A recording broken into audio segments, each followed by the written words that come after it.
Let's bring him in right now. Jerry Jones live here on Sean and Bobby 105.3 The Fan. Good morning, Jerry. How are you?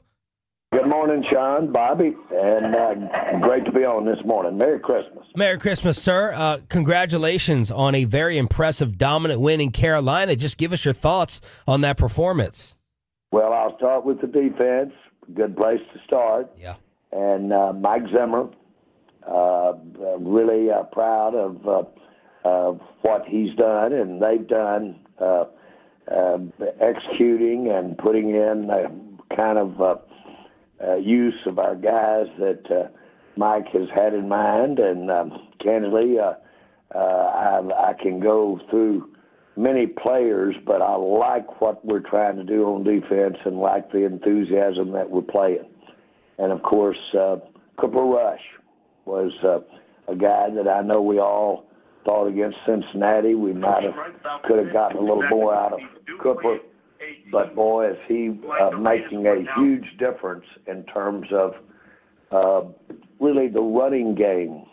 His before snap calls, his lining up, what he's doing actually has opened that running game up for us. Jerry, you've had a lot of different unheralded guys, undrafted free agents, young players step up in the last couple weeks. Why do you think things have gelled better over the last month compared to when you had more of your big-time investments available to you earlier in the year? Well, I think you've got to look at level of competition the days that we played it. Yeah. Baltimore was really playing well the day we played them. So was New Orleans. Baltimore still playing well. Of course, New Orleans has stepped back a little, but not a little, but a great deal compared to the day we played them. But we hit some teams riding pretty high there early, and we were out of whack, I think, on both sides of the ball during those games. Jerry, this is turning into a great fan debate, and I'm curious how you weigh them.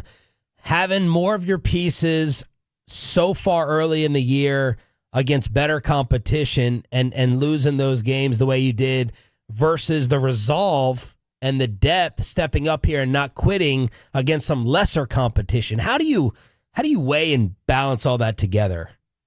Well, first of all, I'm going to be very practical and say I don't like that we've ended up with the record we've got.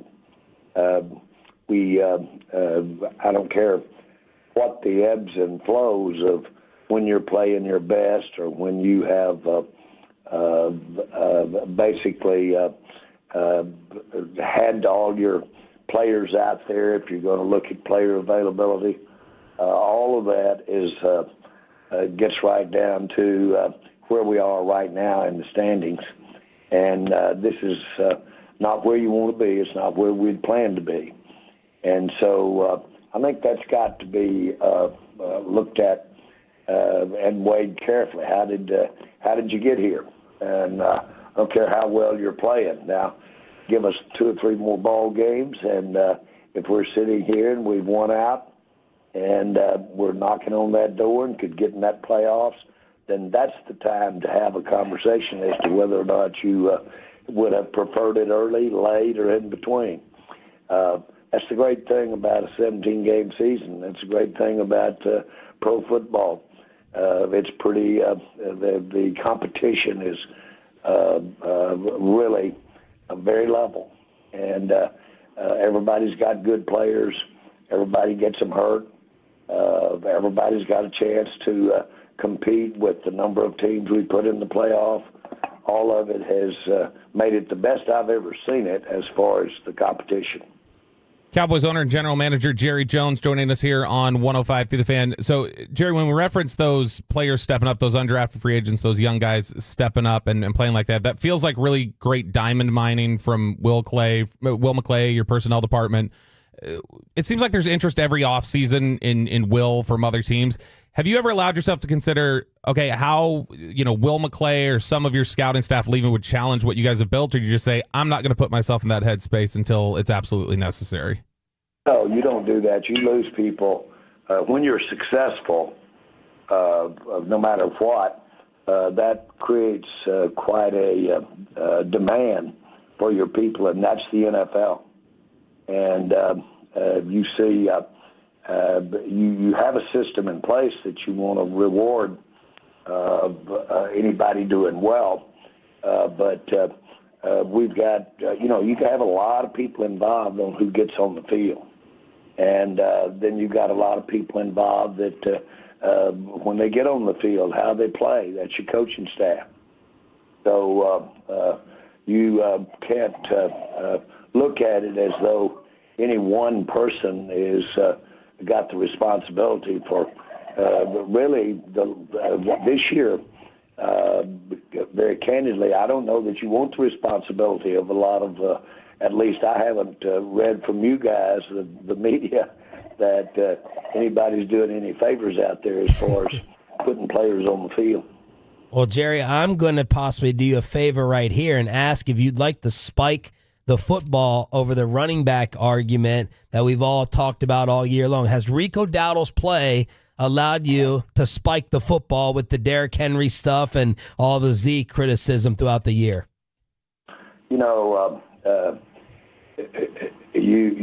This was a question that came up in our personnel coaches meeting that we have usually after every ball game, and it came up yesterday.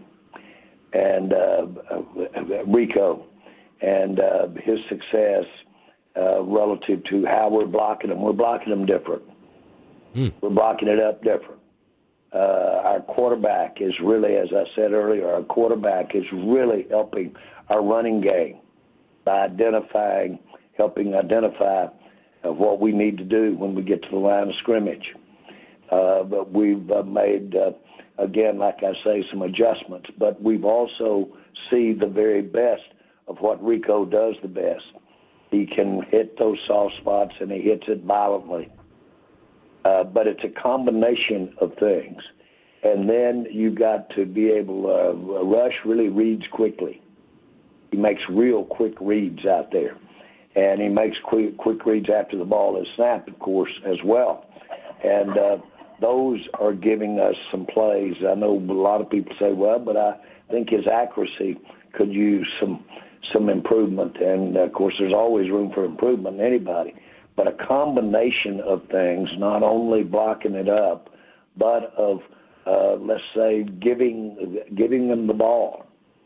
All of those things are making that running game go, not to take anything away from Rico. Rico's issue has been his availability. He's been outstanding. He's got about as much explosiveness when he picks a spot. He's got as much explosiveness as anybody we've seen, and we saw that last year, and we've seen it the year before. We just didn't avail ourselves of it because of some of his availability.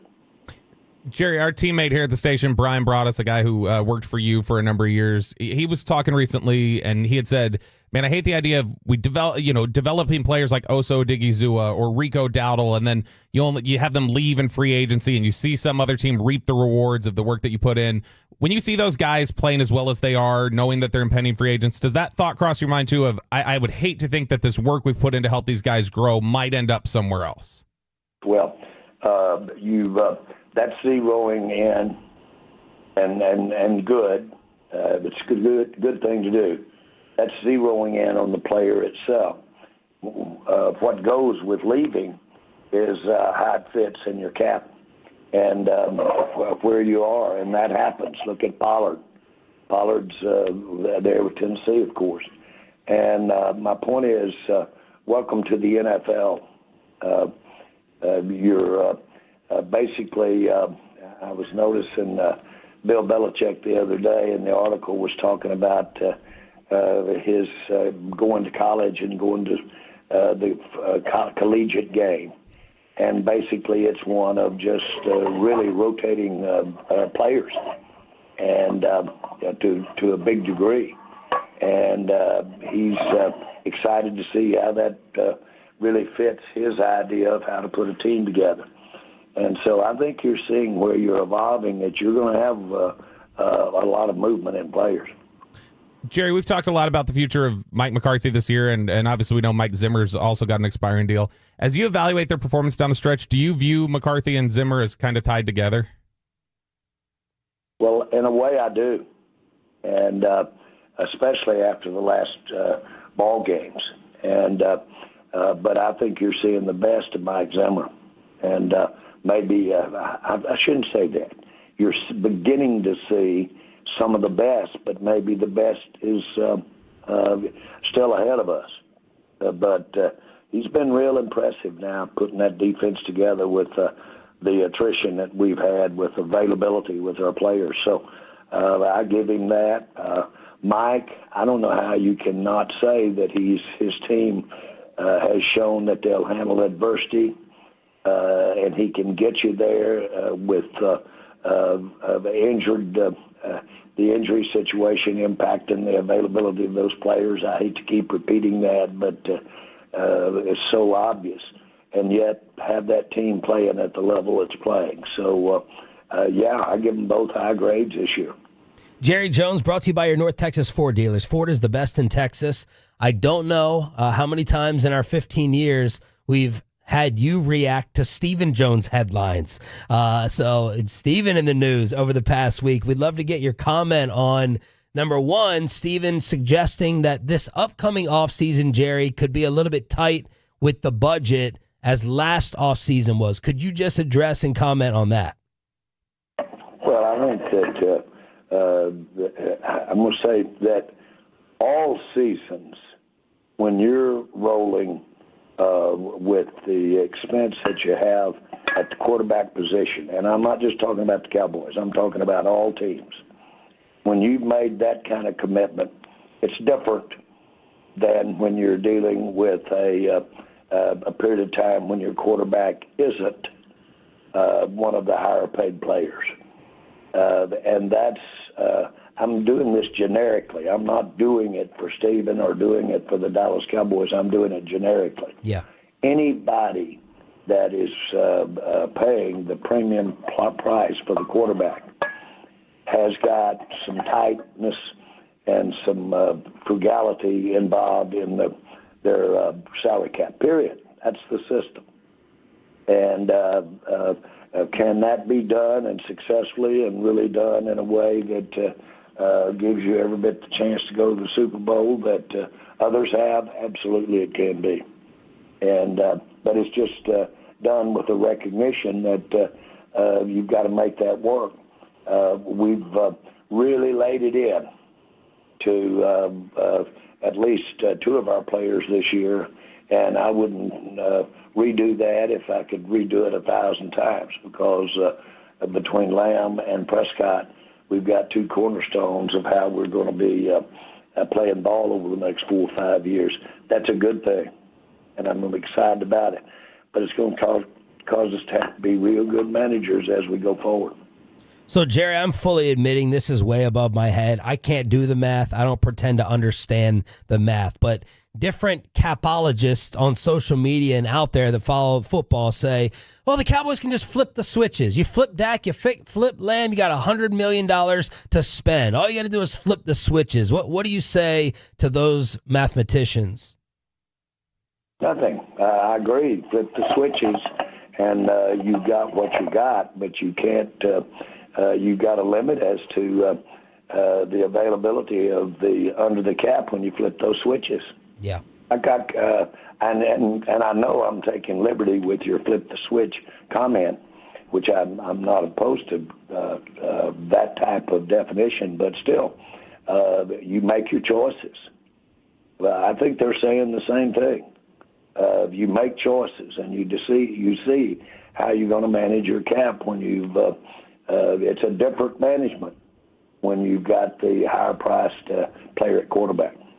Jerry Jones here on the Fans. Stephen also said, look, we with NFL Network, Ian Rappaport, we got to have a conversation about how much you pay some of these top, 5 to 10 players. Some took that as a slight towards Micah, since he's theoretically the next one up. Can you comment on what Stephen had to say about that top-heavy spending, and particularly Micah Parsons, who said he wants to stay here no matter what? He did not any way say that Micah Parsons was at issue looking ahead at the future at all. He did not say that. And by the way, I didn't hear what he said, or I have not read what he said, but I know he didn't say that, because that's never been uttered in this organization, that we don't have a future with Micah Parsons. Jerry, Micah talks about his great relationship with you, and he goes about my contract, 40, 30, I don't see a big difference. My agent may not want to hear that. Is that music to your ears for negotiating purposes? 30 is no different from 40? Listen, the music to my ears is, first of all, when I've heard Micah criticized for anything he might have said or how he expressed himself, and when I ask about it, I've never been critical of it. Anybody that's the war daddy he is, and anybody that puts it out like he puts it out every time, that's trite to take anything or comment negatively about anything he's saying. Obviously, he is highly visible and says a lot.